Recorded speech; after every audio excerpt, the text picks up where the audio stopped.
El narrador presenta un relato de Conan el Cimmerio, La reina de la Costa Negra,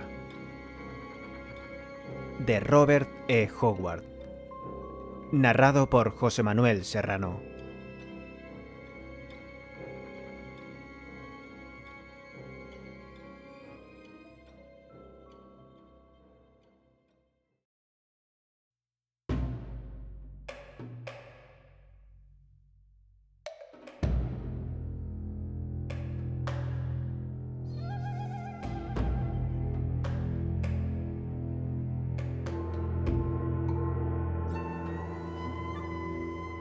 El hombre de la espada lanzó una mirada a los muelles, que iban quedando rápidamente atrás y donde los jinetes todavía agitaban los brazos en vano, pues parecían no encontrar una embarcación lo suficientemente rápida como para seguir a la veloz galera.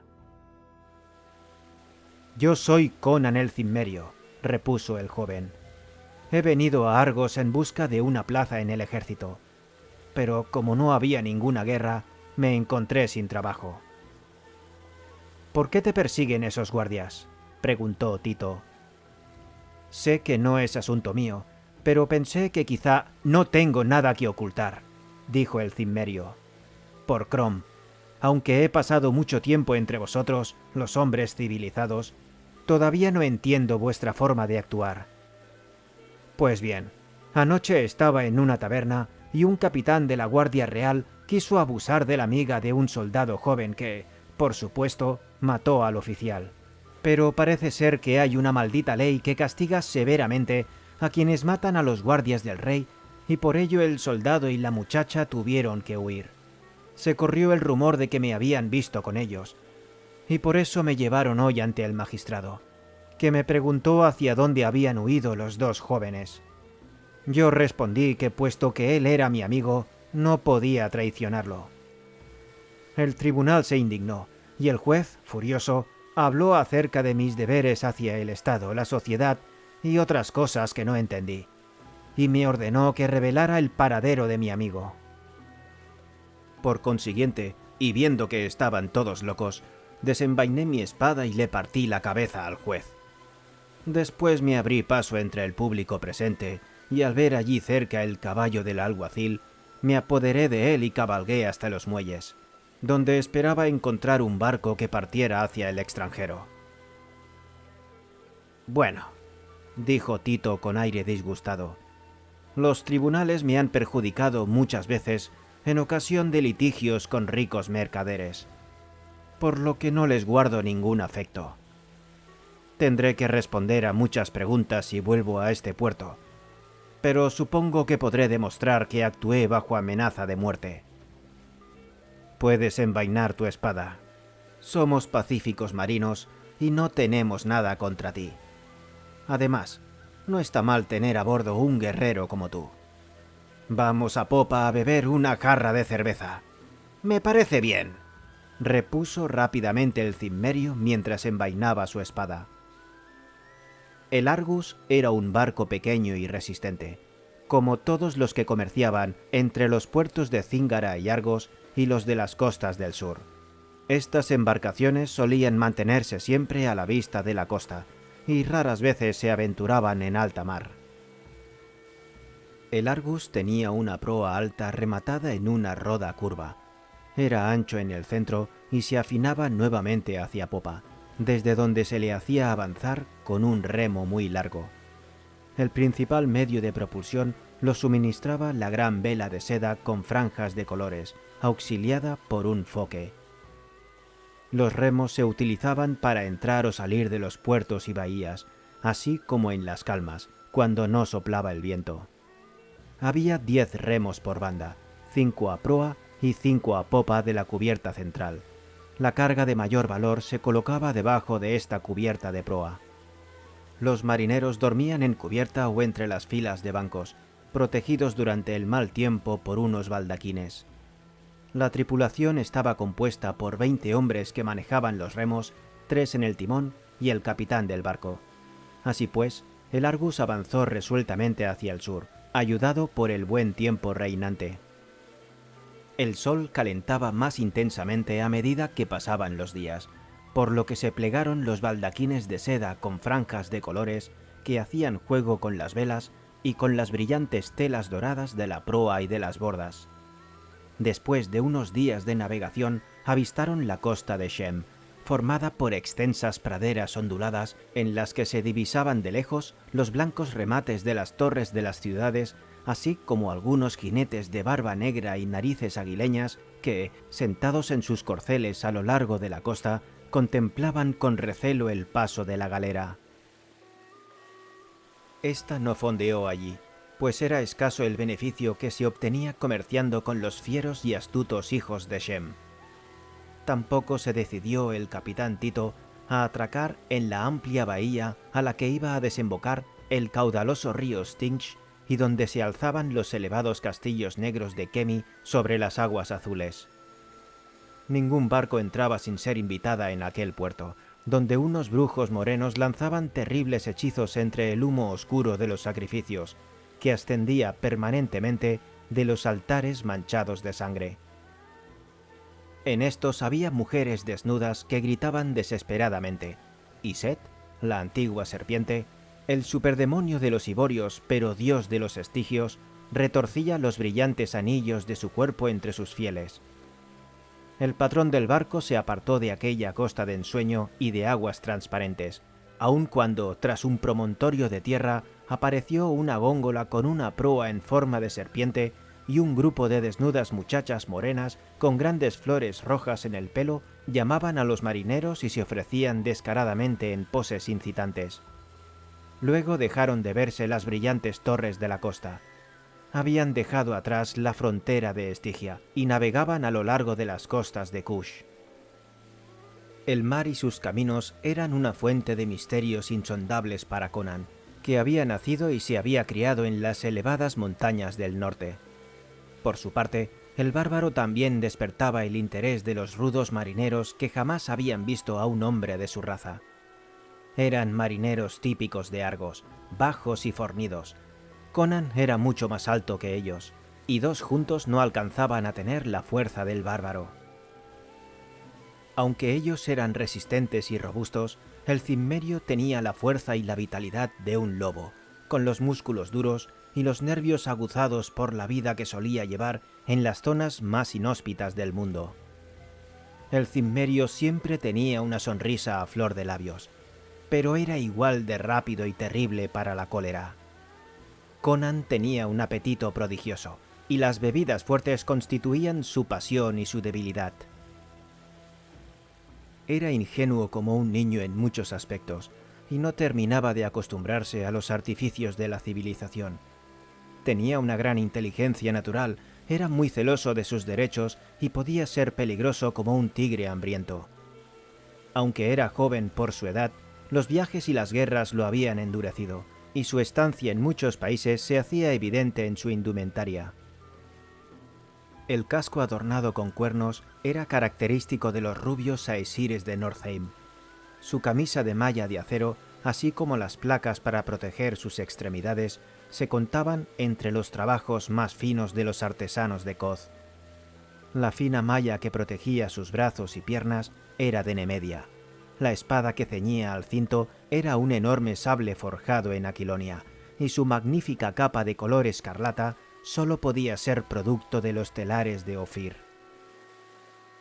Siguieron navegando hacia el sur. Al cabo de un tiempo, el patrón del barco comenzó a buscar con la mirada las aldeas de las altas murallas de las gentes de color. Pero al llegar a una bahía solo encontraron ruinas humeantes y entre estas los cadáveres de negros desnudos. Tito lanzó un juramento. «Yo hice buenos negocios aquí en anteriores ocasiones», manifestó. «Esto es obra de los piratas. ¿Y si nos enfrentáramos a ellos?», preguntó el cimmerio mientras desenvainaba su enorme espada.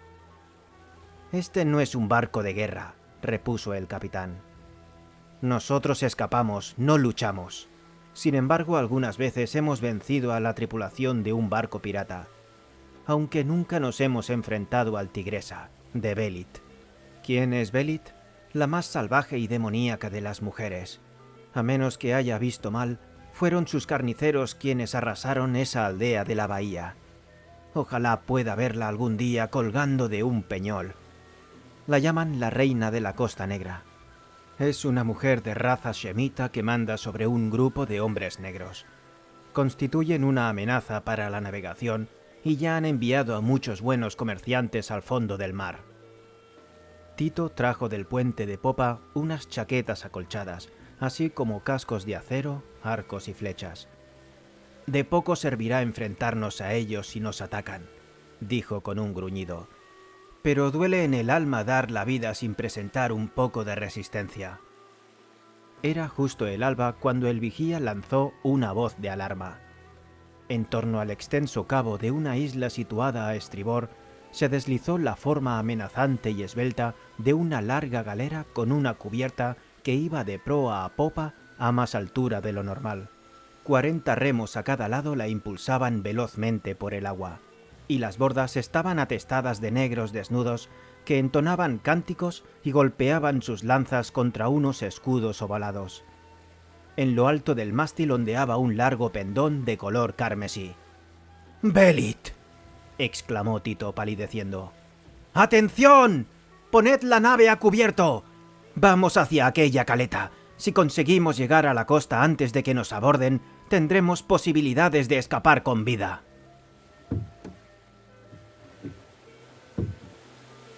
Inmediatamente el Argus viró y se dirigió hacia los rompientes que se encontraban a lo largo de la playa sembrada de palmeras. Tito iba de un lado a otro, exhortando a los jadeantes remeros que multiplicaran sus esfuerzos. Al capitán se le pusieron los pelos de punta y sus ojos lanzaban destellos. «Dadme un arco», dijo Conan. «No lo considero un arma de hombres, pero he aprendido a manejarlo con los hircanios, y me resultará fácil abatir a unos cuantos enemigos en la cubierta de aquel barco».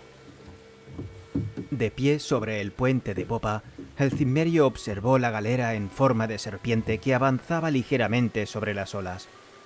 Y aunque era hombre de tierra, le resultaba evidente que el Argus jamás podría ganar aquella carrera. Las flechas que lanzaban desde la cubierta de la nave pirata caían con un silbido en el agua a menos de 20 pasos de la popa. «Será mejor que nos enfrentemos a ellos», dijo el cimmerio bruscamente. «De lo contrario, moriremos todos con una flecha clavada en la espalda, sin haber devuelto un solo golpe». «¡Remad fuerte, perros!», rugió Tito haciendo un violento ademán con el musculoso puño. Los barbudos remeros gruñeron al inclinarse aún más sobre los remos. Los músculos se marcaban en sus brazos y su piel estaba completamente bañada en sudor. La madera de la pequeña y ancha galera crujía violentamente mientras el casco hendía las aguas. El viento había dejado de soplar y la vela colgaba floja en el mástil. La nave enemiga se acercaba inexorablemente y se encontraba todavía a una milla de los rompientes cuando uno de los hombres que manejaba el timón cayó sobre el palo con una larga flecha clavada en el cuello. Tito saltó para ocupar su lugar, y Conan, de pie y con las piernas abiertas sobre la cubierta de popa, levantó su arco.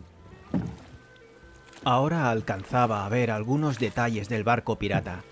Los remeros estaban protegidos por unas planchas metálicas ligeras dispuestas a los lados de la nave, pero los guerreros que danzaban sobre la alta y estrecha cubierta se hallaban totalmente al descubierto. Estaban casi todos desnudos y tenían el cuerpo pintado, llevaban plumas y empuñaban lanzas y escudos.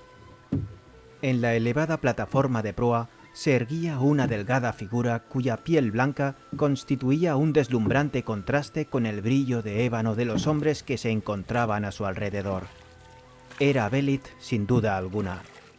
Conan cogió una flecha con plumas, y entonces una especie de escrúpulo o vacilación desvió su mano y lanzó el dardo que atravesó el cuerpo de un alto arquero emplumado que estaba al lado de ella.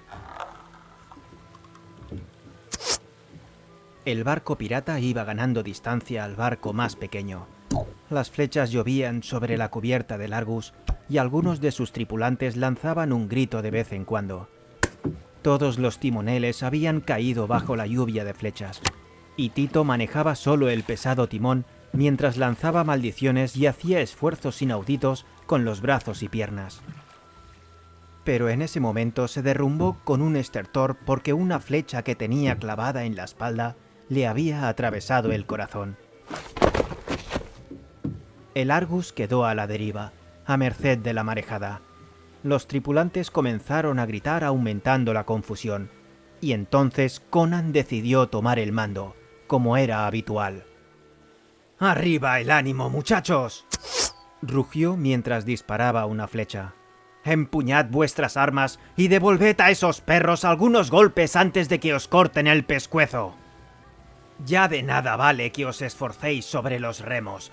Los tendremos a bordo antes de 50 remadas». Los remeros abandonaron a la desesperada los bancos y cogieron sus armas. Era una actitud valiente, pero inútil. Tenían tiempo para arrojar algunas flechas antes de que los piratas estuvieran encima de ellos. Sin que nadie manejase el timón, el Argus se balanceaba con fuerza y un momento después, el espolón acerado de la proa de los atacantes chocó contra el barco mercante por el centro de la nave.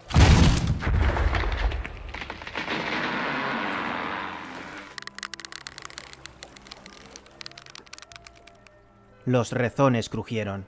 Desde la elevada cubierta, los piratas negros lanzaron una lluvia de flechas que atravesaron las chaquetillas acolchadas de los desventurados marineros, y luego saltaron con una lanza en la mano para completar la matanza.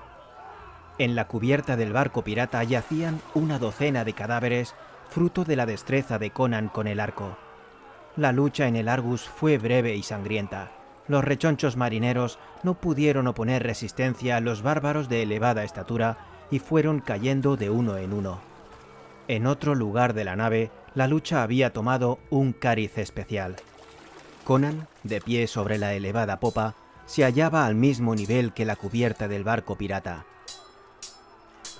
Cuando la proa de acero se hundió en el costado del Argus, el Cimmerio consiguió guardar el equilibrio a pesar del encontronazo, desechando luego el arco. Un corsario de gran estatura saltó sobre la borda y fue recibido en el aire por el enorme sable de Conan, que le cortó en dos por la cintura, de modo que el tronco cayó hacia un lado y las piernas hacia el otro. A continuación, y con un estallido de furia que dejó un montón de cadáveres sobre la cubierta, Conan dio un gran salto por la borda y cayó de pie sobre la tigresa.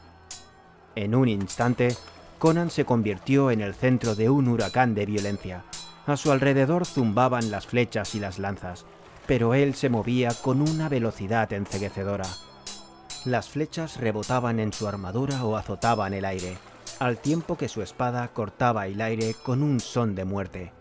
La locura combativa de su raza se había apoderado de él, y con los ojos velados por una roja neblina irracional, hundía cráneos, aplastaba pechos, cercenaba miembros y desgarraba entrañas, dejando la cubierta llena de sangre y de despojos humanos. El espectáculo era espantoso. Invulnerable con su cota de malla y con la espada apoyada contra el mástil, el Cimmerio seguía amontonando cadáveres destrozados a sus pies, hasta que sus enemigos comenzaron a retroceder jadeando de miedo y de furia. Entonces, cuando los piratas lanzaron a un tiempo las lanzas con la intención de atacar y Conan se puso en tensión dispuesto a saltar y a morir, un grito agudo detuvo los brazos en alto. Los gigantes negros se quedaron inmóviles como estatuas de ébano, al igual que Conan, que se quedó rígido con la espada chorreando sangre. Belit saltó delante de sus guerreros negros y les obligó a bajar las lanzas. Luego se volvió hacia Conan, con el pecho jadeante y los ojos centelleantes. Unos dedos fieros y ardientes estrujaron el corazón del Cimmerio, que se colmó de una fogosa admiración. La mujer era delgada, pero tenía formas de diosa, esbeltas y voluptuosas a un tiempo. Su único atuendo consistía en un ancho cinto de seda. Las blancas extremidades y las esferas marfileñas de sus senos hicieron latir el pulso de Conan con loca pasión, aún en medio del furor de la batalla pendiente. Sus cabellos eran oscuros como una noche de Estigia y le caían en suave cascada sobre su delicada espalda. Sus ojos negros ardían cuando miraba al cimmerio. La joven era indómita como el viento del desierto, ágil y peligrosa como una pantera. Se acercó a Conan sin prestar atención a la enorme espada manchada con la sangre de sus hombres. El suave muslo de la mujer rozó la pierna de él. Sus labios rojos se entreabrieron cuando miró los sombríos y amenazantes ojos azules del cimmerio. «¿Quién eres?», preguntó. «Por Ishtar, que jamás he visto a nadie como tú, a pesar de haber recorrido estos mares desde las costas de Zingara hasta las últimas hogueras del sur. ¿De dónde eres?». «De Argos», respondió él escuetamente, temiendo algún movimiento traicionero. Si la mano de la mujer se acercaba a la enjollada daga que llevaba en el cinto, de un solo manotón la dejaría sin sentido sobre la cubierta. Sin embargo, el cimmerio en lo más profundo de su ser no temía. Había estrechado a demasiadas mujeres civilizadas o bárbaras en sus brazos de hierro como para no reconocer el brillo que ardía en los ojos de aquella. «Tú no eres un blando ivorio», exclamó ella. «Eres valiente y duro como un lobo gris». Esos ojos nunca se han visto encandilados por las luces de la ciudad. Esos músculos no se han ablandado por la vida fácil entre paredes de mármol. «Soy Conan el Cimmerio», contestó él. Para las gentes de climas tropicales y exóticos, el norte era un intrincado reino mítico poblado por feroces gigantes de ojos azules que de vez en cuando descendían de sus heladas tierras con una antorcha y una espada. Sus incursiones nunca los habían llevado más al sur de Shem, por lo que aquella joven shemita no distinguía entre aesires, vanires o cimmerios. Con su inequívoco instinto femenino, se había dado cuenta de que había hallado a su amante, y de que su raza no significaba nada salvo para proporcionarle el encanto que confieren los países remotos. «Y yo soy Belit», exclamó ella como diciendo, «soy una reina». A continuación, la muchacha le tendió los brazos abiertos y le dijo, «Mírame, Conan, soy Belit, la reina de la Costa Negra». «Oh tigre del norte, eres tan frío como las nevadas montañas que te vieron nacer. Tómame y estréchame con tu fiero amor. Ven conmigo a los confines de la tierra y de los mares. Yo soy reina por el fuego, el acero y la muerte. Sé tú mi rey». Los ojos de Conan escrutaron las filas de guerreros manchados de sangre en busca de una expresión de ira o de celos. Pero no había nada de eso. La furia se había disipado en los rostros de ébano. El bárbaro se dio cuenta de que para aquellos hombres, Belit era algo más que una mujer. Era una diosa cuya voluntad era incuestionable. Conan lanzó una mirada al Argus, que se balanceaba sobre el mar teñido de rojo, con las cubiertas ensangrentadas y retenido por los rezones de abordaje. Luego miró hacia la costa de tonalidades azules, después hacia las verdes brumas del océano y finalmente al vibrante cuerpo que se hallaba delante de él, y su corazón bárbaro se estremeció. Dominar aquellas brillantes tierras azuladas junto a la joven tigresa de piel blanca, amar, reír, navegar, conquistar botines. «Iré contigo», dijo él roncamente, sacudiendo las gotas de sangre de su espada. Yaga», dijo entonces la muchacha con voz vibrante como la cuerda de un arco. «Trae hierbas curativas y atiende las heridas de tu amo. Los demás, traed el botín a bordo y alejémonos de aquí». Mientras Conan tomaba asiento con la espalda contra la barandilla de popa para que el viejo chamán atendiese los cortes que tenía en brazos y piernas, la carga de la infortunada Argus fue rápidamente trasladada a bordo del Tigresa y almacenada en los pequeños compartimentos que había debajo de cubierta. Los cadáveres de los tripulantes del barco mercante y de los piratas que habían muerto durante la batalla fueron arrojados por la borda y sirvieron de alimento a los tiburones que infestaban aquellas aguas.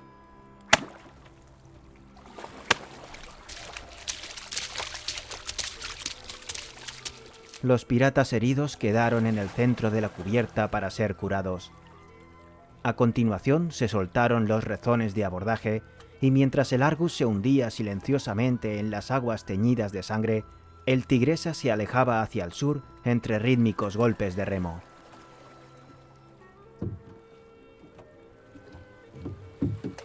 Cuando el barco comenzó a navegar por las cristalinas aguas azules, Belit subió a popa.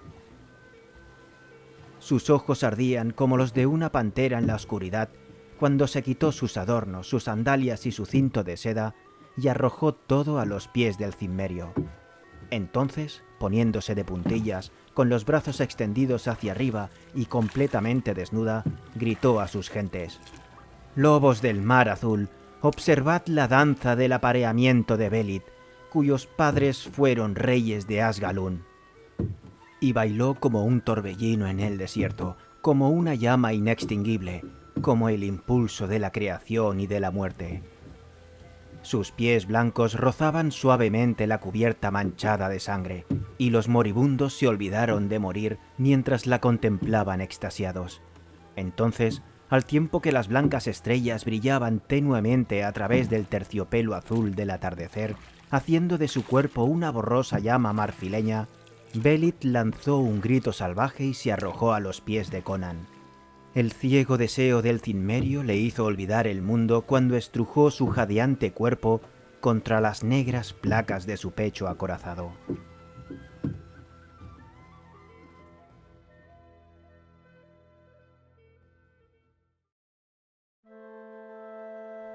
El loto negro. En aquella ciudadela de la muerte de piedras destrozadas, sus ojos cayeron en la trampa de aquel fulgor profano y terrible. Una extraña locura me oprimió con fuerza la garganta, como un rival que se interpone entre dos amantes. La canción de Belit.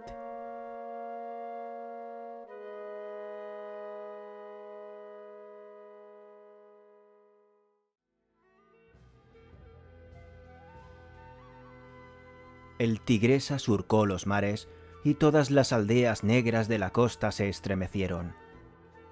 El tam-tam resonó en la noche, anunciando que la diablesa del mar había encontrado un compañero, un hombre de hierro cuya violencia superaba la del león herido. Entonces los supervivientes de los despojados navíos estigios maldijeron el nombre de Belit y el del blanco guerrero de los ojos azules.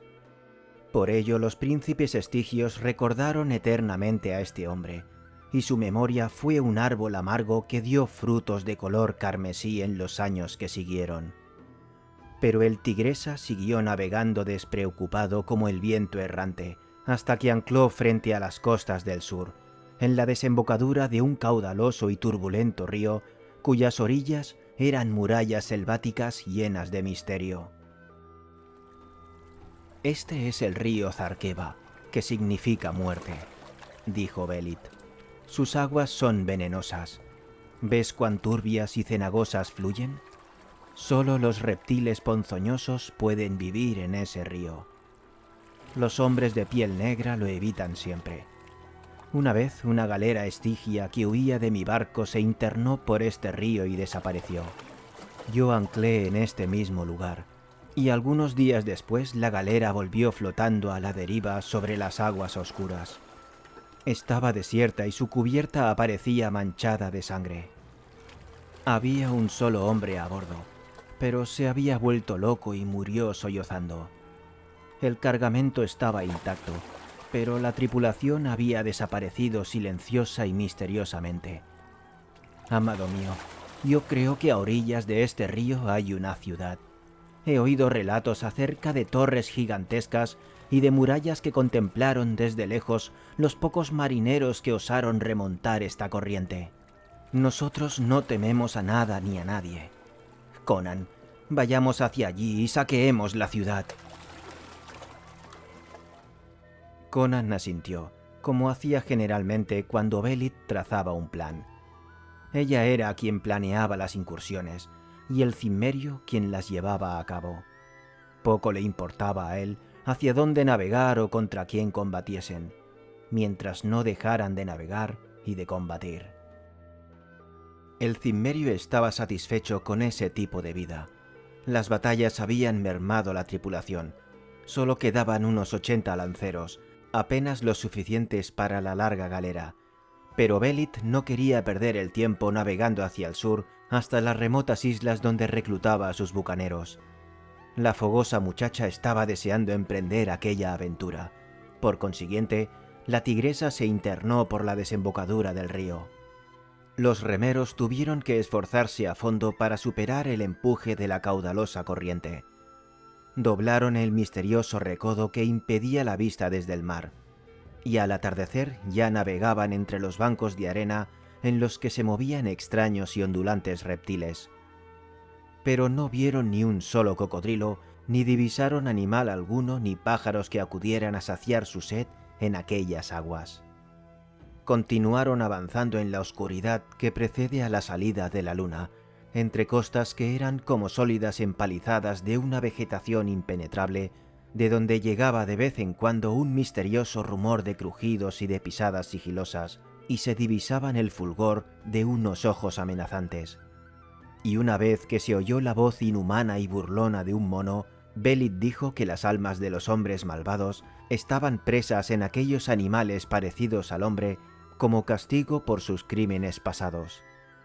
Pero Conan tenía sus dudas al respecto, porque en cierta ocasión había visto en una jaula de barrotes dorados de una ciudad hircania un animal triste de ojos abismales que, según le dijeron, era un mono, y que no tenía nada de la demoníaca malevolencia que vibraba en la risa chillona que les llegaba desde la oscura selva. Entonces salió la luna como una mancha sanguinolenta con un halo negro, y de las orillas surgió una terrible algarabía, como saludándola.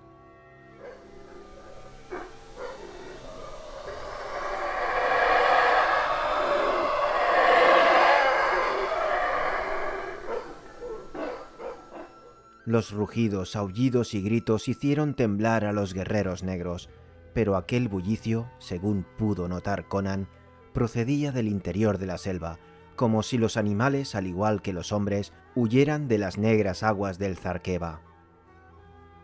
Elevándose por encima de la densa negrura de los árboles y de los cimbreantes bosques frondosos, la luna plateaba la superficie del río, y la estela del barco se convertía en un centelleo de burbujas fosforescentes que se ensanchaba creando una luminiscencia de fulgurantes piedras preciosas.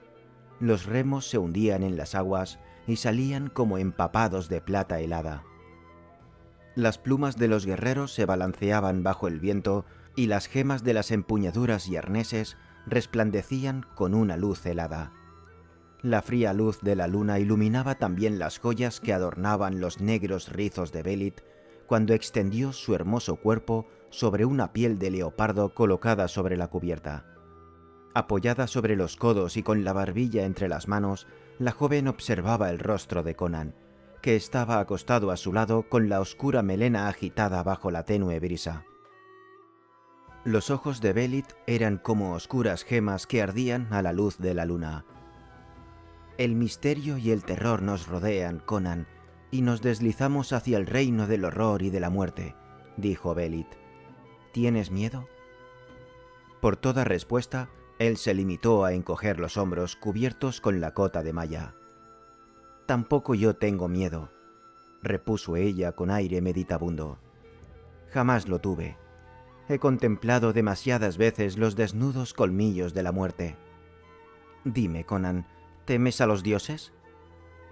Yo no pisaría sus sombras, contestó el bárbaro prudentemente. Algunos son malignos y otros son propicios.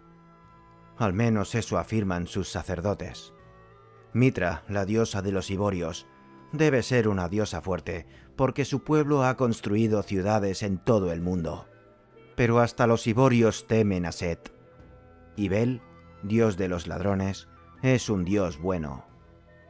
Cuando yo era ladrón en Zamora, aprendí mucho de él. ¿Cómo son los dioses de tu pueblo? Nunca te he oído hablar de ellos. El dios principal es Crom, que vive en una gran montaña, pero de nada vale invocarlo. Le importa muy poco si los hombres viven o mueren.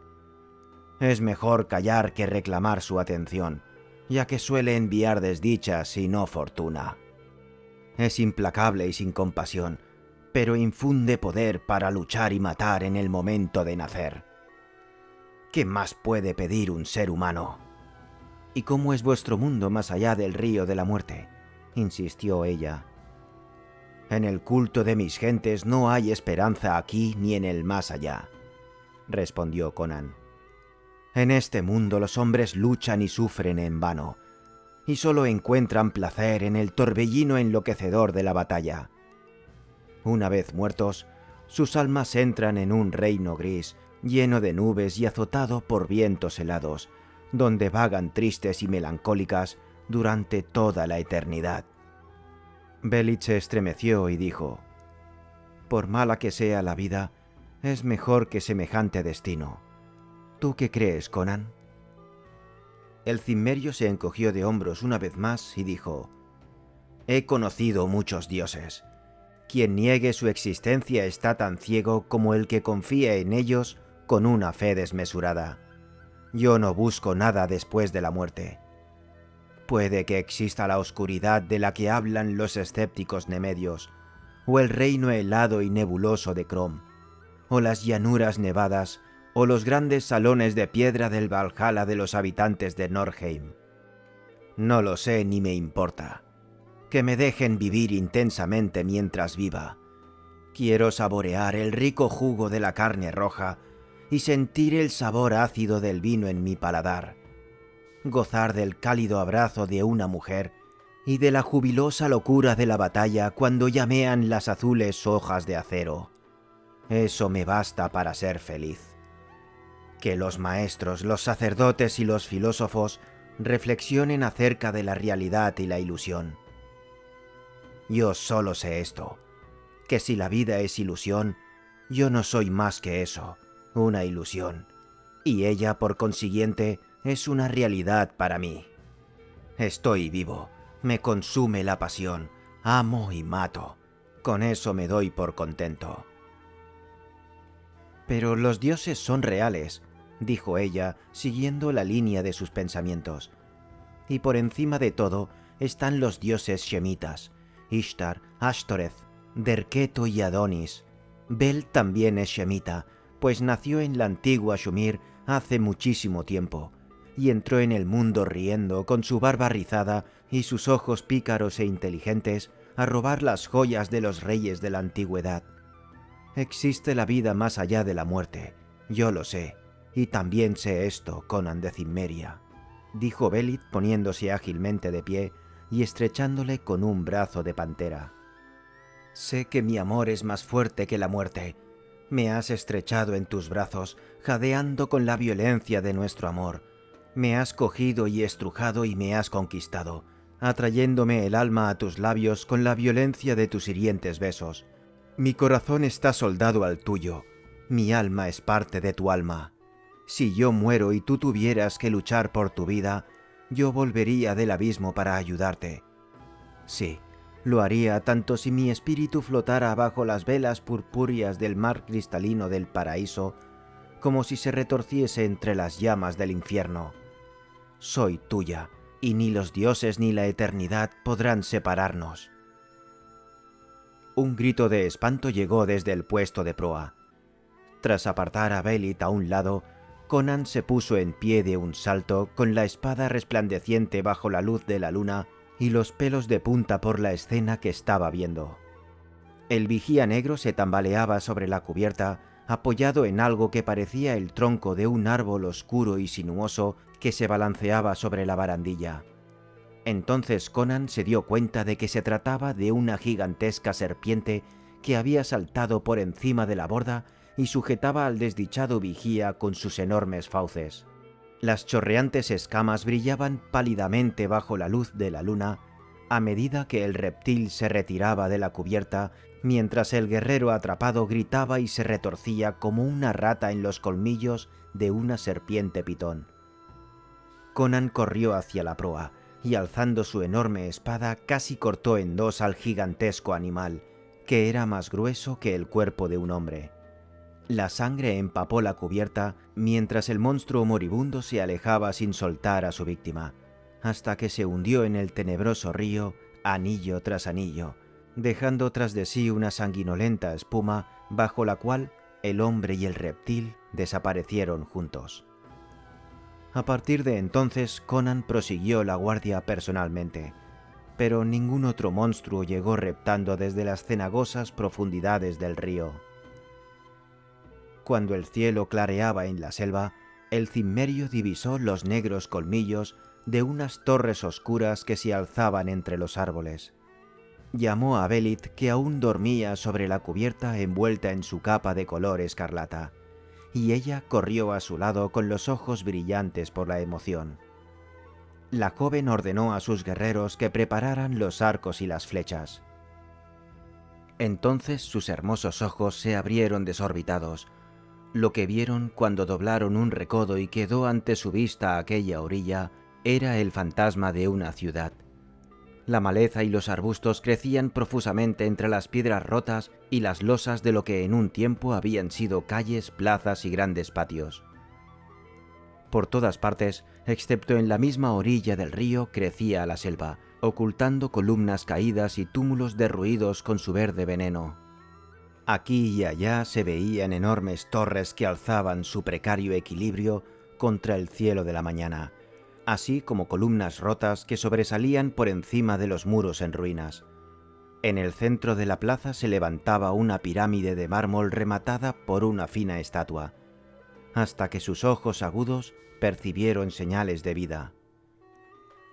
«Es un enorme pájaro», dijo uno de los guerreros de pie en la popa. «No, es un murciélago monstruoso», afirmó otro. «Es un mono», dijo Belit. En ese momento el engendro extendió unas alas muy amplias y desapareció volando hacia la selva. «Era una especie de mono alado», dijo el viejo Nyaga con gesto inquieto. «Será mejor que nos dejemos cortar el cuello antes que desembarcar en este lugar. Está encantado». Belit se burló del supersticioso anciano y ordenó que la galera se acercara a la orilla y atracase en los muelles derruidos. Ella fue la primera en saltar a tierra, seguida de cerca de Conan.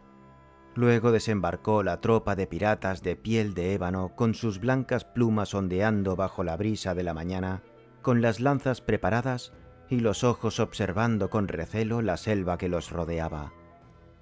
En aquel lugar reinaba un silencio tan siniestro como el de una serpiente dormida. Belit se irguió entre las ruinas. Su vibrante y esbelto cuerpo, lleno de vida, contrastó extrañamente con la desolación y la destrucción que había a su alrededor. El sol se alzaba lentamente sobre la selva llameante y amenazador, inundando las torres con una tenue luz dorada que hacía resaltar las sombras que se agazapaban entre los muros derruidos. Belit señaló una fina torre redondeada que parecía tambalear sobre sus inseguros cimientos. Conducía hasta ella un camino de losas flanqueado por columnas rotas entre las que crecían plantas. Delante de la torre había un enorme altar. Belit recorrió con rapidez el antiguo camino de piedra y se detuvo delante del altar. «Este era el templo de los antiguos», le dijo a Conan. «Mira, estos canalillos que hay a los lados del altar son para la sangre. Las lluvias de 10.000 años no han conseguido lavar las oscuras manchas que hay en la piedra. Las paredes se han derrumbado y este bloque de piedra sigue desafiando el tiempo y los elementos». «¿Pero quiénes eran esos antiguos?», preguntó Conan. Ella extendió sus finas manos con un gesto de desamparo para subrayar sus palabras. «Ni siquiera en las leyendas se menciona a esta ciudad», dijo, «pero fíjate en los orificios para las manos que hay en ambos extremos del altar. Los sacerdotes solían esconder sus tesoros debajo de sus altares. A ver si entre 4 de vosotros podéis levantar esa losa». Belit retrocedió unos pasos para dejar sitio, al tiempo que miraba hacia la torre que se alzaba por encima de ellos. 3 de los guerreros más fuertes ya habían aferrado la losa por los huecos, que curiosamente no estaban hechos para manos humanas, cuando Belit dio un paso atrás lanzando un grito de horror. Los negros se quedaron paralizados en su sitio, y Conan, que se había agachado para ayudarlos, giró en redondo al tiempo que lanzaba una maldición. «Hay una serpiente entre la hierba», dijo ella retrocediendo. «Ven a matarla, Conan. Vosotros, seguid intentando alzar la losa». El cimmerio se acercó rápidamente a la joven y otro negro ocupó su lugar. Mientras Conan examinaba la hierba en busca de la serpiente, los gigantescos negros se apoyaron firmemente sobre los pies y entre gruñidos fueron levantando poco a poco la piedra con los músculos tensos debajo de la piel de ébano.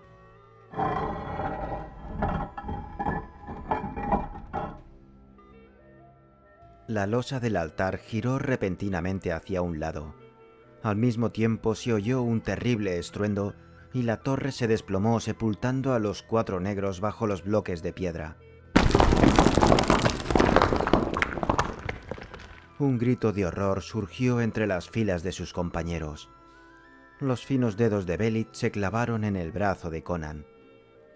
«No había ninguna serpiente», susurró ella. «Era una artimaña para alejarte del altar». Sentí miedo, pues sabía que los antiguos guardaban bien sus tesoros. «Ahora despejemos las piedras».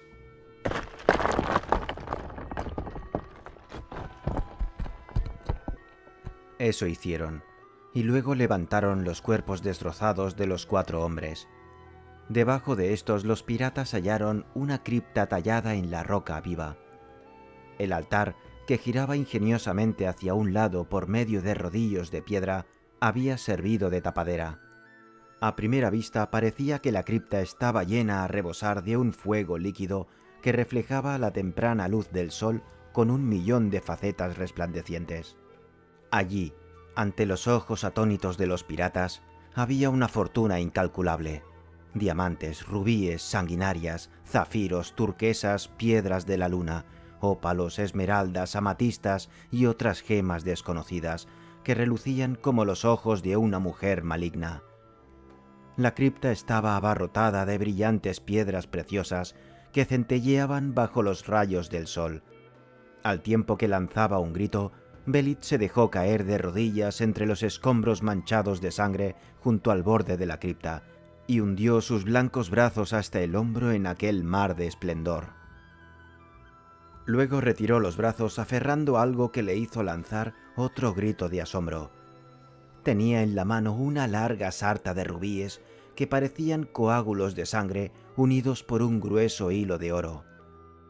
Al reflejarse en el collar, la dorada luz del sol se convirtió en un esplendor rojizo. Los ojos de Belit parecían los de una mujer en trance. El corazón de los shemitas se emborrachan con las riquezas y con el esplendor material, pero aquel espectáculo hubiera trastornado hasta el corazón del emperador de Shushan.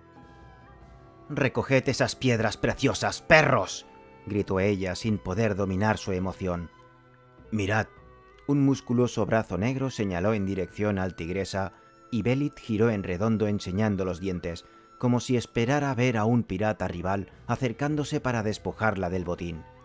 Pero solo vieron alzarse por encima de la borda del barco una oscura sombra que se alejó volando hacia la selva. «El mono maligno ha estado en nuestro barco», musitaron los negros inquietos. «¿Y eso qué importa?», exclamó Belit lanzando un juramento al tiempo que se alisaba un rizo rebelde con gesto impaciente.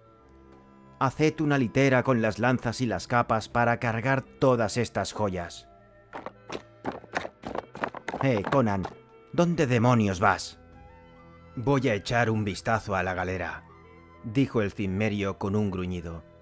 «Esa especie de murciélago pudo haber hecho un agujero en la base de la galera sin que nos hayamos dado cuenta». El bárbaro corrió rápidamente por las destrozadas piedras del embarcadero y saltó hacia la nave. Después de examinar por un momento el barco bajo cubierta, Conan lanzó una maldición y echó una mirada en dirección al lugar por el que había desaparecido el monstruo alado. Volvió rápidamente hacia donde estaba Belit dirigiendo el saqueo de la cripta. La muchacha se había puesto el collar y los rojos rubíes brillaban esplendorosamente sobre su blanco pecho. Un negro enorme estaba sumergido hasta las caderas en la rebosante cripta y extraía grandes puñados de piedras preciosas que pasaban a los hombres impacientes que se hallaban arriba. Sartas de heladas iridescencias colgaban entre los oscuros dedos del negro. Eran como gotas de fuego rojo que formaban un increíble arco iris. El negro parecía un gigante a horcajadas sobre los llameantes pozos del infierno, con las manos llenas de estrellas. «Aquel maldito demonio volador ha agujereado las barricas de agua», dijo Conan. «Si no hubiéramos estado tan deslumbrados por estas piedras preciosas, hubiéramos oído el ruido que hacía el monstruo al acercarse. Fuimos necios al no haber dejado un centinela a bordo. No podemos beber el agua de este río. Voy a llevar 20 hombres para buscar agua fresca y potable en la selva». Ella le miró con expresión confusa, con los ojos velados por la extraña pasión que la embargaba, mientras acariciaba con dedos nerviosos las piedras preciosas que llevaba en el pecho. «Está bien», repuso ella distraídamente, casi sin prestarle atención. «Voy a hacer que lleven el tesoro a bordo». La selva se cerró rápidamente detrás del grupo, al tiempo que la luz cambiaba del oro intenso al gris sombrío. De las ramas que formaban arcadas caían enredaderas que parecían serpientes. Los guerreros avanzaban en fila india como negros fantasmas deslizándose bajo la luz crepuscular. Dentro de la selva la vegetación era menos densa de lo que Conan había pensado. El suelo estaba blando, pero no húmedo. Al alejarse del río se inclinaba poco a poco formando pendiente. Cuanto más se internaban por la verde espesura, menores señales había de proximidad de agua, ya sea de fuentes o de pozos. Conan se detuvo súbitamente. Sus guerreros le imitaron y se quedaron inmóviles como estatuas de basalto. En el tenso silencio que siguió, el cimmerio dijo en voz baja a Angora, un hombre de confianza: «Seguid derecho hasta que no podáis verme. Entonces deteneos y esperadme. Creo que nos están siguiendo. He oído algo». Los negros parecían inquietos, pero obedecieron. Mientras ellos seguían su camino, Conan se ocultó rápidamente detrás de un enorme árbol, al tiempo que miraba hacia el lugar por el que habían venido. De aquella espesa vegetación podía surgir cualquier cosa. Pero no ocurrió nada, y los débiles sonidos de la marcha de los lanceros se apagaron a lo lejos. De pronto el cimmerio sintió que el aire estaba impregnado de un aroma exótico. Algo le rozó suavemente la sien. Conan se volvió con rapidez. Desde una mata cuyas hojas tenían formas muy extrañas, unas enormes flores negras se inclinaron hacia él. Una de ellas era la que le había tocado. Parecían llamarle arqueando sus tallos en señal de invitación. Se extendían y susurraban, aunque no soplaba la menor brisa. Conan retrocedió rápidamente al reconocer el loto negro, cuya savia era mortal y cuyo perfume producía un sopor con sueños terribles. El cimmerio ya comenzaba a sentir un ligero letargo. Trató de desenvainar la espada para cortar los ondulantes tallos que se cernían sobre él, pero sus brazos se quedaron inertes a ambos lados del cuerpo. Abrió la boca para llamar a sus guerreros, pero de ella no salió más que un débil jadeo. Un segundo después, la selva empezó a dar vueltas con asombrosa rapidez, y Conan comenzó a ver todo borroso. No oyó los gritos de espanto que se escuchaban un poco más allá, pues se le doblaron las rodillas y cayó al suelo sin sentido. Por encima de su cuerpo postrado, las enormes flores negras se balanceaban en el aire sin que las moviera el viento.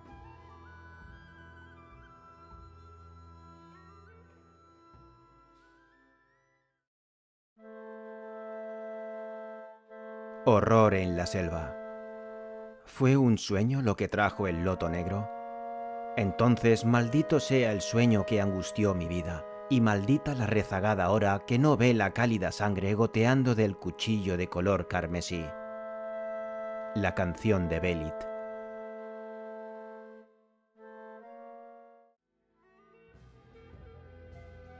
Primero fue la oscuridad del vacío más absoluto, en el que soplaban fríos vientos del espacio cósmico. Luego unas formas vagas, monstruosas y etéreas se agitaron en el sórdido escenario de la nada, como si la oscuridad hubiera adoptado una forma material.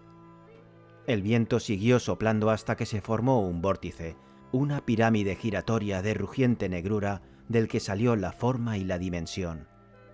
Y de pronto, como si fueran nubes, las tinieblas se desvanecieron y una enorme ciudad de piedra de color verde oscura se alzó a orillas de un río caudaloso que fluía por una planicie sin límites. Por aquella ciudad se movían unos seres de formas extrañas. Aunque fundidos en el molde de la humanidad, se veía claramente que no eran hombres. Tenían alas y eran de dimensiones gigantescas. No provenían de una rama del misterioso tronco cuya evolución culminó con el ser humano, sino que se trataba del fruto maduro de un árbol diferente y extraño. Aparte de sus alas, aquellos seres se parecían físicamente al hombre en la misma medida en que éste se parece a los grandes monos. En desarrollo espiritual, estético e intelectual, eran superiores al hombre de la misma manera que éste es superior al gorila. Pero cuando construyeron su gigantesca ciudad, los primitivos antepasados del hombre aún no habían surgido del limo de los océanos primordiales. Estos seres eran mortales, del mismo modo que lo es todo lo que está hecho de carne y sangre. Nacían, amaban y morían, si bien vivían muchísimos años. Entonces, después de incontables millones de años, se inició el cambio. El paisaje tembló como si fuera una imagen proyectada en una cortina agitada por el viento. Las eras pasaron por la ciudad y el campo, al igual que fluyen las olas en el mar, y cada una de ellas produjo grandes cambios. En algún lugar del planeta se estaban alterando los centros magnéticos, los enormes glaciales y los campos de hielo se desplazaron hacia los nuevos polos. El litoral del gran río también se alteró. Las llanuras se convirtieron en pantanos en los que pululaban asquerosos reptiles. Donde se extendían fértiles praderas, surgieron primero bosques y luego densas selvas. Las transformaciones obraron también sobre los habitantes de la ciudad, si bien estos no emigraron hacia nuevas tierras. Razones incomprensibles para el hombre los detuvieron ligados a su funesto destino. Y mientras aquella tierra que antes fuera rica y poderosa se hundía cada vez más en el negro cieno de la sombría selva, el caos se abatió sobre los habitantes de la ciudad. Terribles convulsiones estremecieron la tierra, las noches eran espeluznantes y los volcanes en erupción se recortaban como rojas columnas de fuego en el oscuro horizonte. Después de un terremoto que sacudió desde las murallas exteriores hasta las torres más altas de la ciudad, el río adquirió un color negro durante varios días. Alguna sustancia letal se había escapado de las profundidades subterráneas. Una terrible transformación química se produjo en las aguas que las gentes habían bebido durante milenios. Muchas personas murieron después de beber aquellas aguas, pero quienes sobrevivieron sufrieron un cambio paulatino, tan sutil como aterrador. Al tener que adaptarse a las nuevas condiciones del medio, se hundieron muy por debajo de su nivel original. Pero las aguas letales provocaron en ellos una alteración mucho más terrible. Y las nuevas generaciones se volvieron cada vez más bestiales. Los que habían sido dioses alados se convirtieron en demonios sin alas, con todo el vasto conocimiento de sus antepasados, pero distorsionado y pervertido de manera espantosa e infernal. Del mismo modo que habían alcanzado niveles muy superiores a los que la humanidad puede soñar, se hundieron más bajo de lo que se podía concebir en las peores pesadillas. Morían pronto víctimas de su propio canibalismo, y en medio de las tinieblas de la medianoche estallaban en la selva tremendas peleas. Por último, entre las ruinas cubiertas por líquenes, entre los escombros de lo que había sido su esplendorosa ciudad, solo quedó un ser, un cuerpo agazapado y deforme, una horrenda perversión de la naturaleza. Luego aparecieron los primeros seres humanos, hombres de piel oscura y rostro aguileño, que llevaban arneses de cobre y cuero y utilizaban arcos. Se trataba de los guerreros de la prehistórica Estigia. Eran tan solo 50 hombres agotados, demacrados y hambrientos a causa del prolongado esfuerzo. Estaban sucios y cubiertos de arañazos y de vendajes manchados de sangre seca. La suya era una historia de guerras y derrotas, de una huida ante una tribu más fuerte que los llevó cada vez más hacia el sur, hasta que se perdieron en el gran océano de la selva y del mar. Se tendieron exhaustos entre las ruinas. Unas plantas que había allí y que solo florecían una vez cada siglo agitaron sus rojos pétalos a la luz de la luna. Entonces les invadió el sueño. Mientras dormían, un ser repulsivo de ojos ardientes salió reptando de las sombras y realizó espantosos ritos extraños sobre todos los durmientes. La luna colgaba del cielo sombrío tiñendo la selva de rojo y negro. Por encima de los hombres que dormían, brillaban tenuemente las flores rojas como manchas de sangre. Luego la luna se ocultó y los ojos del nigromante relucieron como rubíes en la noche oscura como el ébano.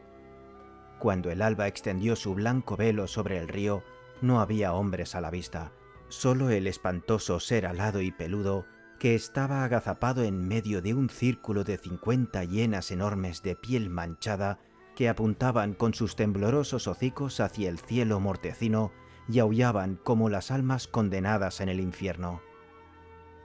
A continuación, una escena siguió a la otra con vertiginosa rapidez.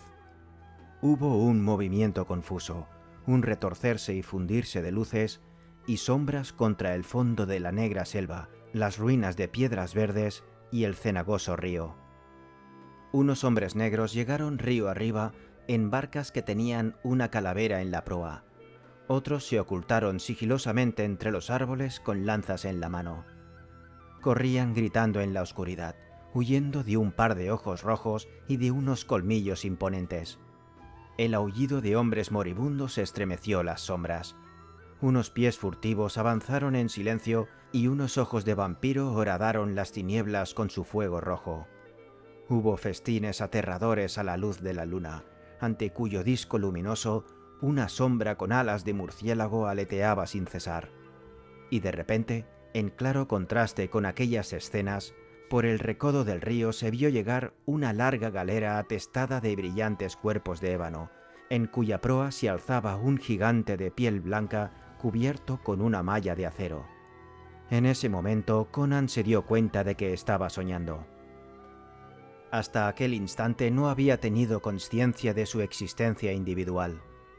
Pero cuando se vio a sí mismo sobre la cubierta del Tigresa, reconoció la frontera entre la realidad y el sueño, si bien no se despertó. Mientras esto pasaba por su mente, la escena cambió súbitamente hacia el claro de la selva, en el que Engora y 19 lanceros negros se hallaban en actitud de espera. Cuando Conan empezó a comprender que le esperaban a él, un ser horroroso bajó del cielo y la impasibilidad de los hombres fue interrumpida por el terror. Presas del pánico, arrojaron sus armas y corrieron como locos a través de la selva, seguidos de cerca por el monstruoso que agitaba sus grandes alas por encima de ellos. El caos y la confusión siguieron a estas visiones mientras Conan luchaba por despertar con las pocas fuerzas que le quedaban. Se veía vagamente a sí mismo acostado bajo una movediza mata de flores negras, mientras desde los matorrales una figura repulsiva se arrastraba hacia él. Haciendo un esfuerzo titánico, Conan rompió las ligaduras invisibles que le mantenían preso en sus sueños y se despertó. El cimmerio lanzó una mirada llena de asombro a su alrededor. Divisó cerca de él el loto negro que se agitaba y se apresuró a alejarse de la maligna planta.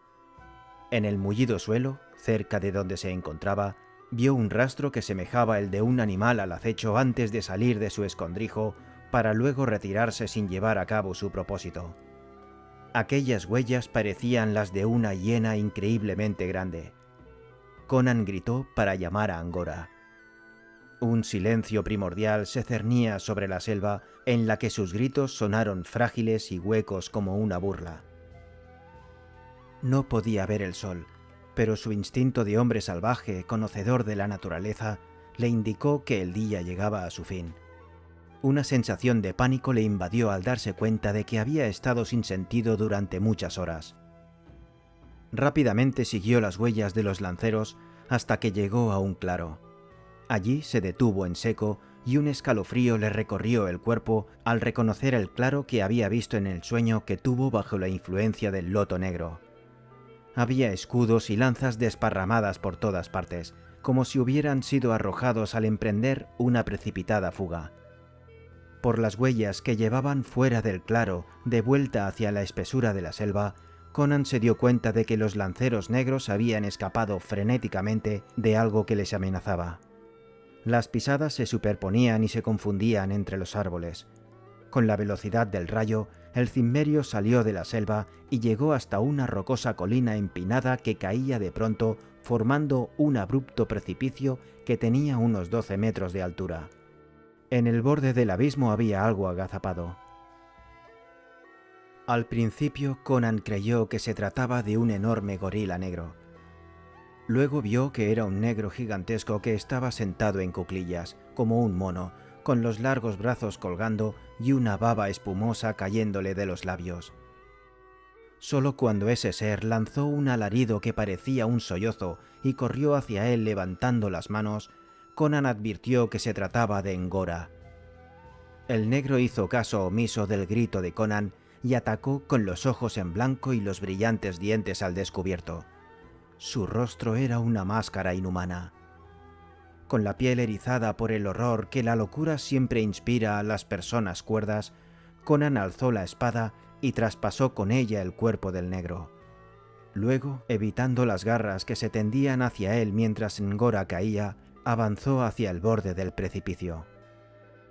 Durante un instante el cimmerio se quedó mirando las abruptas rocas que se divisaban abajo y sobre las cuales yacían los lanceros de Ngora con el cuerpo retorcido, los miembros destrozados y los huesos deshechos. Ninguno de ellos se movía. Una nube de enormes moscas negras zumbaban por encima de las piedras manchadas de sangre. Las hormigas habían comenzado a roer los cadáveres. En las ramas de los árboles más cercanos aguardaban los buitres y un chacal que al mirar hacia arriba y ver a un hombre vivo en el risco, huyó furtivamente del lugar. Conan se quedó inmóvil durante unos segundos. Luego giró en redondo y volvió corriendo por donde había llegado, entre las hierbas, arbustos y enredaderas que le rodeaban y se interponían en su camino como serpientes. Llevaba la espada baja en la mano derecha y tenía una palidez desusada en su oscuro rostro. El silencio que reinaba en la selva no se veía interrumpido por nada. El sol acababa de ponerse en el horizonte y grandes sombras se alzaban del limo de la oscura tierra. Conan avanzaba rápidamente a través de las gigantescas sombras de la muerte y la desolación, cubierto con la cota de malla. No se escuchaba otro sonido que su propio jadeo cuando salió de las sombras y llegó hasta las márgenes del río rodeadas de una luz crepuscular. Vio la galera adosada al muelle podrido. Sus restos se tambaleaban en la semioscuridad. Aquí y allá divisó manchas de color rojo vivo entre las piedras, como si una mano descuidada hubiera dado unas pinceladas con una brocha empapada de pintura de color carmesí. Conan adivinó nuevamente la presencia de la muerte y la destrucción.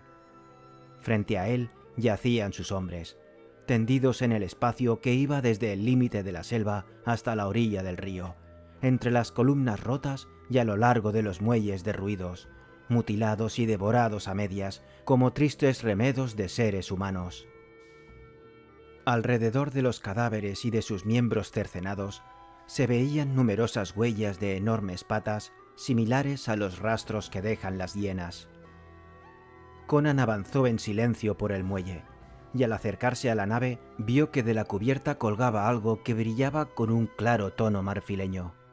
Sin decir una sola palabra, el cimmerio se detuvo y vio que era el cuerpo de la reina de la Costa Negra que colgaba del peñol de su propia galera. Entre la cuerda de la que colgaba y su garganta había una ristra de piedras que parecían coágulos de color carmesí que brillaban como la sangre. Pero era el collar de oro con los enormes y resplandecientes rubíes.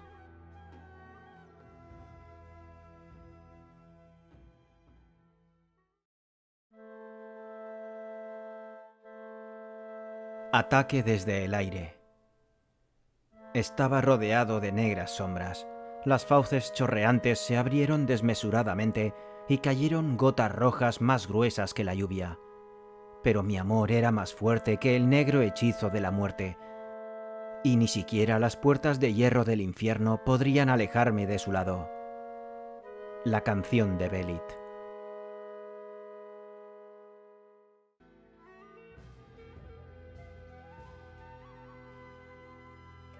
La selva era como un gigante negro que sostenía las ruinas de piedra entre sus hercúleos brazos. Aún no había salido la luna y las estrellas eran fragmentos de ámbar incandescente en un firmamento en el que le esperaba la muerte agazapada. Conan el Cimmerio estaba sobre la pirámide situada entre las torres derruidas, sentado como una estatua de hierro con la barbilla apoyada en sus fuertes puños. En las oscuras sombras se oyeron unos pasos quedos y se vio el fulgor de unos ojos rojos. Los muertos yacían en la misma posición en la que habían caído, pero en la cubierta del Tigresa, en una pira hecha con bancos rotos, trozos de tela, trozos de lanza y pieles de leopardo, dormía la reina de la Costa Negra su último sueño con el botín amontonado a su alrededor. Sedas, telas de oro, galones de plata, cofres llenos de joyas y de monedas de oro, lingotes de plata y teocalis dorados. Pero del botín de la ciudad maldita solo podían hablar las turbias aguas del Zarkeva, en las que Conan lo había arrojado al tiempo que lanzaba una maldición pagana. Ahora estaba sentado con gesto hosco en la pirámide, esperando a sus invisibles enemigos. La negra furia que alentaba en su corazón había alejado de él todo vestigio de temor. No sabía qué sombras podían surgir de la oscuridad, ni le importaba demasiado. Tampoco dudaba acerca de la veracidad de las visiones del loto negro. Comprendió que mientras le esperaban en el claro del bosque, Angora y sus compañeros habían sido atacados por el monstruo alado y que al huir presas del pánico se habían caído por el precipicio. Todos murieron menos su jefe, que de alguna manera había escapado a la muerte, aunque no a la locura. Mientras tanto, o quizá inmediatamente después, se produjo la aniquilación de los que estaban en la orilla del río. Conan tenía la seguridad de que aquello había sido una matanza más que una batalla. Dominados por el terror supersticioso, los negros murieron probablemente sin devolver un solo golpe en defensa propia cuando se vieron atacados por sus inhumanos enemigos. El Cimmerio no comprendía por qué le perdonaban la vida tanto tiempo, a menos que el ser maligno que dominaba aquel lugar quisiera mantenerlo vivo para torturarlo con la pena y el miedo. Todo apuntaba hacia una inteligencia humana o sobrehumana. La destrucción de las barricas de agua para dividir a los piratas, el hecho de haber atraído a los negros hacia el precipicio y el último y más significativo detalle, la burla atroz del collar de rubíes anudado como el dogal de un ahorcado alrededor del blanco cuello de Belit. Habiendo dejado, pues, al Cimmerio como víctima escogida y tras haberle infligido una refinada tortura mental, era probable que el desconocido enemigo concluyera el drama matándole a él también. Los ojos de Conan se iluminaron con una cruel sonrisa de hierro al pensar en esto. La luna se alzó arrojando fuego sobre el casco de cuernos del Cimmerio. De repente, el aire nocturno entró en tensión y la selva entera contuvo el aliento. Instintivamente, Conan comenzó a desenvainar su enorme espada. La pirámide sobre la que se encontraba tenía 4 caras. Una, la que daba a la selva, tenía unos amplios escalones. El cimmerio sostenía en una mano un arco shemita como el que Belit había enseñado a usar a sus piratas, y a sus pies había un montón de flechas con plumas. Finalmente algo se movió en la oscuridad. Recortándose súbitamente contra la luna que se alzaba en el horizonte, Conan vio una cabeza y unos hombros oscuros de aspecto bestial. Y detrás de aquel engendro llegaban corriendo rápida y silenciosamente 20 hienas de piel manchada. Sus colmillos lanzaban destellos de la luz de la luna y sus ojos brillaban como nunca habían brillado los ojos de un animal. Eran 20. Conan cogió una flecha. Se oyó el chasquido de la cuerda del arco y una sombra de ojos ardientes saltó por los aires y cayó al suelo retorciéndose. El resto de la manada no vaciló. Seguían avanzando y las flechas del cimmerio caían sobre los monstruos como una lluvia de muerte, lanzadas con toda la fuerza y la precisión de sus músculos de acero movidos por un odio infernal. A pesar de su ciega furia, Conan no erró el blanco. El aire se llenó de flechas cargadas de muerte. Los estragos causados por la embestida de la manada eran aterradores. Más de la mitad de sus enemigos cayeron antes de alcanzar el pie de la pirámide. Otros ascendieron por los amplios escalones. Al mirar sus ojos llameantes, Conan comprendió que aquellos seres no eran animales. No era solo su tamaño sobrehumano lo que establecía la diferencia, sino que de aquellos emanaba una aura tangible, como la oscura bruma que se alza de un pantano sembrado de cadáveres. No era capaz de adivinar qué alquimia infernal había dado vida a aquellos seres, pero lo que sí sabía era que se enfrentaba con una diabólica magia más negra que la del pozo de Esquelos. Firmemente apoyado sobre sus pies, Conan tensó el arco y lanzó su última flecha contra el enorme cuerpo peludo que se abalanzaba sobre su garganta. La flecha salió disparada como un rayo de luna. El monstruo sufrió una convulsión en el aire y se estrelló de cabeza con el cuerpo atravesado de parte a parte. Entonces los demás se precipitaron sobre Conan como una pesadilla de ojos centelleantes y colmillos afilados. Su enorme espada dio cuenta del primer atacante, pero el desesperado embate de los demás le hizo caer al suelo. Aplastó un pequeño cráneo con la empuñadura de su sable, sintiendo que los huesos se quebraban y la sangre y los sesos se derramaban sobre su mano. Luego dejó caer la espada, pues de nada le valía ante la proximidad de sus enemigos, y aferró la garganta de dos de los monstruos que lanzaban zarpazos y dentelladas con una furia silenciosa. Un intenso olor acre inundaba sus fosas nasales y el sudor le cegaba. Solo la cota de malla le había salvado hasta ese momento de quedar destrozado en un segundo. Su mano derecha asió por el peludo cuello a un adversario, y la izquierda, no pudiendo aferrar otra garganta, apresó una pata de la fiera y se la rompió.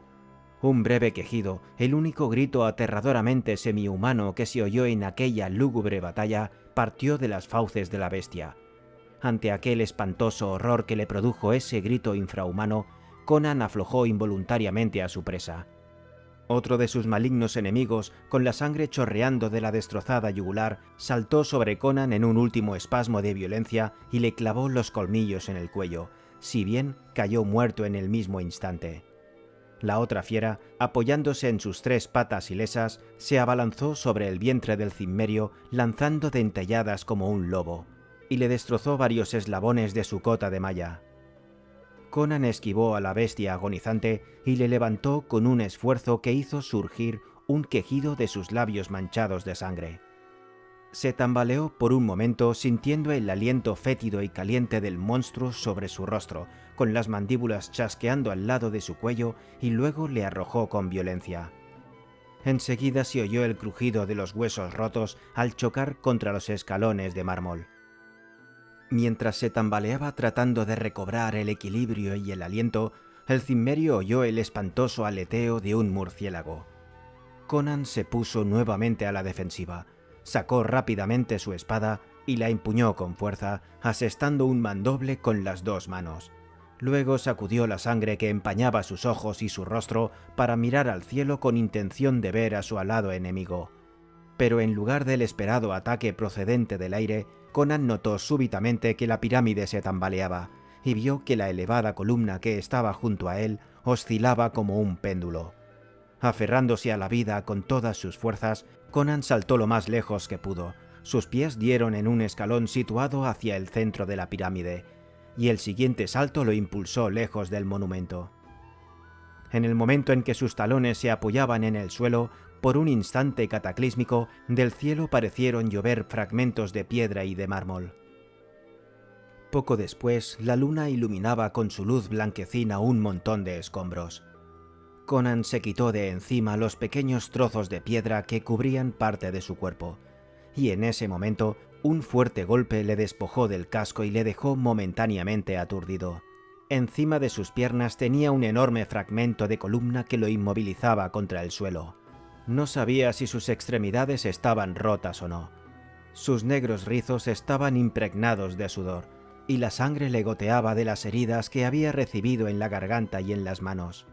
El cimmerio levantó un brazo para tratar de liberarse de los escombros que lo aprisionaban. Entonces, algo descendió de las estrellas y cayó a su lado sobre el césped. Conan se dio media vuelta y vio al ser alado. Con la velocidad de un rayo, el monstruo se precipitó sobre el cimmerio, que pudo ver fugazmente al ser que le atacaba. Era una figura gigantesca, humanoide, de piernas arqueadas, peludos brazos atrofiados, enormes garras negras y una cabeza deforme en cuyo rostro solo se distinguía un par de ojos inyectados en sangre. Esa cosa no era humana, ni animal, ni demoníaca, aunque estaba dotada de características infrahumanas y sobrehumanas a la vez.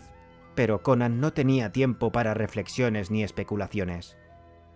Extendió los brazos hacia la espada que estaba en el suelo, pero sus dedos, arqueados como garfios, no pudieron cogerla.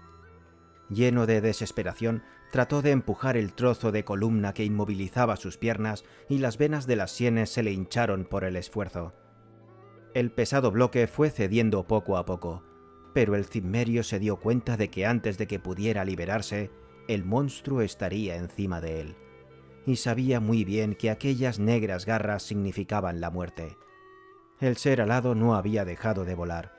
Se cernió unos instantes sobre el postrado cimmerio como una sombra negra con los brazos extendidos, y de repente un fulgor blanco se interpuso entre Conan y el murciélago. En un instante enloquecedor, ella estaba allí, con su cuerpo tenso y blanco, vibrante de fiero amor como una pantera. El asombrado cimmerio divisó entre su cuerpo y la muerte que se abalanzaba sobre él el esbelto cuerpo blanco como el marfil.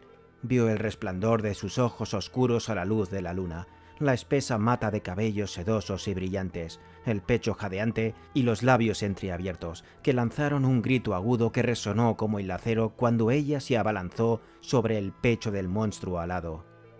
«¡Belit!», exclamó Conan. Ella dirigió una rápida mirada al cimmerio, y sus hermosos ojos oscuros reflejaron toda la fuerza de su amor, un amor natural como el fuego ardiente y como la lava incandescente. Un momento después ella desapareció, y el cimmerio solo vio al demonio alado que retrocedía dominado por un miedo insólito, con los brazos levantados como para defenderse de un ataque. Entonces Conan supo que Belit se hallaba realmente en la pira del Tigresa. En sus oídos resonó nuevamente la frase apasionada de la muchacha. «Si yo muero y tú tuvieras que luchar por tu vida, yo volvería del abismo para ayudarte». Al tiempo que lanzaba un grito terrible, el cimmerio apartó la piedra a un lado. El monstruo alado volvió a atacar, y Conan saltó para enfrentarse con él con la sangre inflamada por la furia. Los poderosos músculos de sus antebrazos se pusieron en tensión cuando empuñó la enorme espada y describió un arco mortal apoyándose en los talones. Su mandoble alcanzó al monstruo justamente encima de las caderas y lo dividió en dos. Las piernas cayeron a un lado y el tronco hacia el otro. Conan se quedó inmóvil bajo la silenciosa luz de la luna con la espada apoyada en el suelo, contemplando los restos de su enemigo. Los incandescentes ojos rojos lo miraron durante unos instantes, luego se pusieron vidriosos y después se cerraron. Las grandes manos se estremecieron con un espasmo hasta que quedaron rígidas. La raza más antigua del mundo se había extinguido. Conan levantó la cabeza buscando maquinalmente a las bestias que habían sido esclavas y ejecutoras del monstruo alado, pero no vio a ninguna de ellas. Los cuerpos que ahora vio tendidos sobre la hierba eran de hombres, no de bestias, hombres con rostros aguileños, de piel negra, traspasados por las flechas o destrozados por la espada, y poco a poco se iban convirtiendo en polvo delante de sus ojos. ¿Por qué el amo alado no había acudido en ayuda de sus esclavos mientras Conan luchaba contra ellos? ¿Acaso temía ponerse al alcance de unos colmillos que podían volverse contra él? La astucia y la cautela se habían albergado en aquel cráneo deforme, pero al final no le habían servido de nada. El cimmerio dio media vuelta y se encaminó hacia los muelles derruidos. Llegó hasta la galera y subió a bordo. Hizo unos cuantos cortes en las cuerdas y la nave quedó a la deriva. Luego se dirigió al puente. El Tigresa se balanceó sobre las turbias aguas y se deslizó lentamente hacia el centro del río, hasta que la corriente lo arrastró.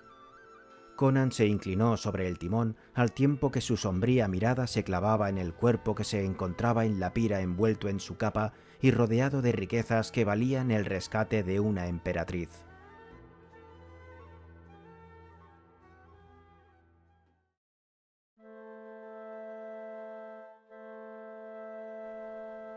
La pira funeraria. Terminaron para siempre las aventuras. No se alzarán más los remos ni ondearán las velas. El pendón escarlata ya no será el terror de las costas oscuras. Mares azules del mundo, recibid nuevamente en vuestro seno a la mujer que me habéis entregado. La canción de Belit.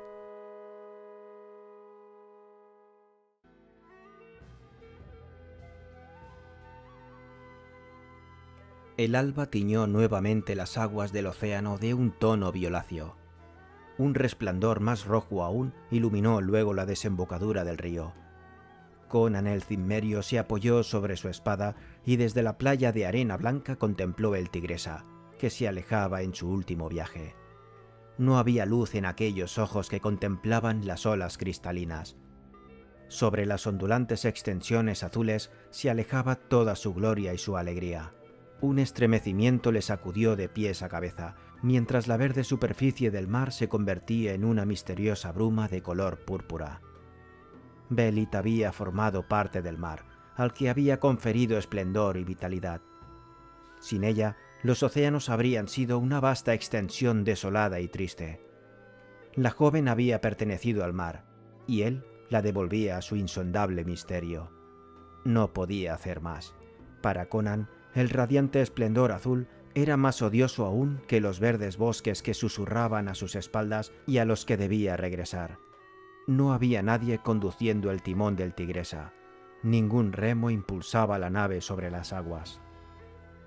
Pero el viento límpido y fresco henchía la gran vela de seda, y al igual que un cisne salvaje se remonta al cielo para buscar su nido, así avanzó la galera mar adentro mientras las llamas ascendían cada vez más alto desde la cubierta, lamiendo el mástil y envolviendo el cuerpo cubierto con su capa de color escarlata. Así desapareció la reina de la Costa Negra. Siempre apoyado en su espada manchada de sangre, Conan permaneció en silencio hasta que el rojo fulgor se hubo desvanecido entre las brumas azules del horizonte y el amanecer tiñó de rosa y oro la superficie del océano.